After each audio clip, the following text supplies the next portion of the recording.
A reforma tributária pode gerar crescimento de 2,39% no Produto Interno Bruto brasileiro até 2032, se considerada a comparação com o cenário econômico do regime tributário atual.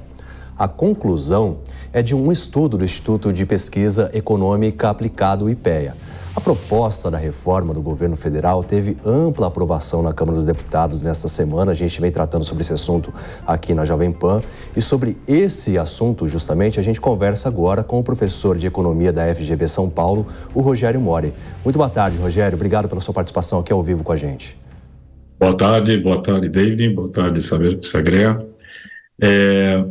Eu acho que a reforma tributária em si, né, falando dela, ela tem pontos positivos, né, que merecem ser destacados. De um lado, você acaba com a cumulatividade, né, de impostos que a gente tinha, né, foram basicamente extintos 3 tributos federais, né, o PIS, COFINS e o IPI foram fundidos no CBS, e do ponto de vista estadual e municipal, que era o ICMS e o ISS, nós temos a criação do IBS. Então, com isso, você elimina a cumulatividade, né, a possibilidade disso, que alguns setores sofriam bastante com isso, né, particularmente a indústria, e também o fato de agora você tributar, como são impostos sobre consumo, né, você está tributando no destino e não na origem. Isso também acaba com a guerra fiscal que você tem no âmbito tributário, né? Então ela tem esses pontos que eu considero positivos.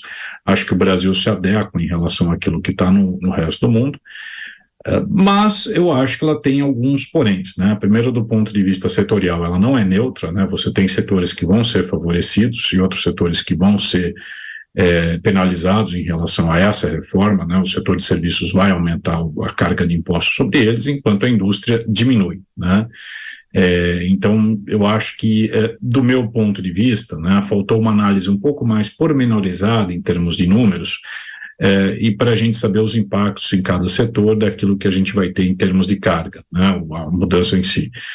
Por que me preocupa isso, né? Eu vou trazer um exemplo daquilo que foi feito nos anos 90, né? Havia um consenso total naquele momento de que a economia brasileira deveria ser aberta, né? Nós vivíamos num regime de economia praticamente fechada, com protecionismo extremo, e a toque de caixa foi feita uma abertura comercial e vários setores foram literalmente vaporizados da economia brasileira, sumiram, né?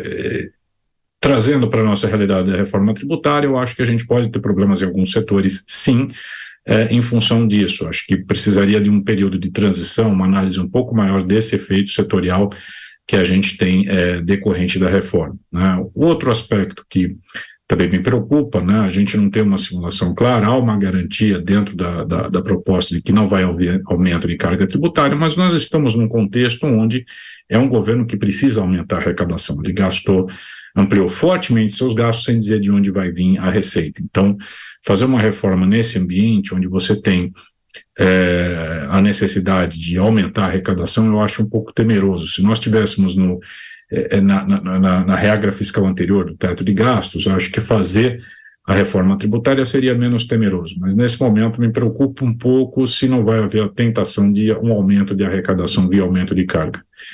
E o terceiro ponto é o impacto inflacionário que isso vai ter, né? Nós estamos lutando para baixar a inflação, e hoje a economia brasileira ela é praticamente 2/3 serviços, né, que é o setor que vai ser tributado, e obviamente isso vai ter um impacto no preço final dos serviços praticados, aumentando aí em alguma medida a inflação no médio prazo, pelo menos por esse efeito tributário, tá?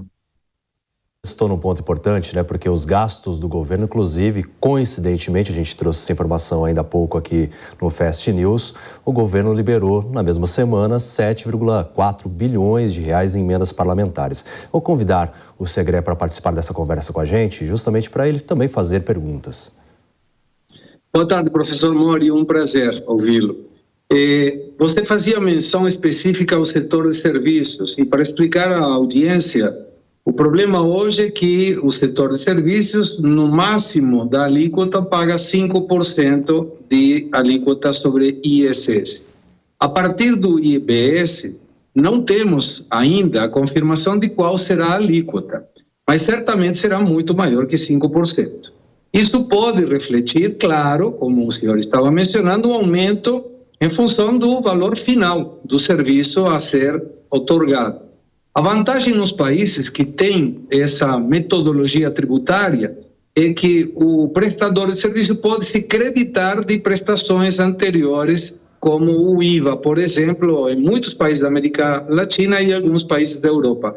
Mas qual deveria ser a alíquota que você está imaginando para que tenha um equilíbrio entre esse aumento, claro, da carga tributária para serviços que não impacte tão grandemente na inflação?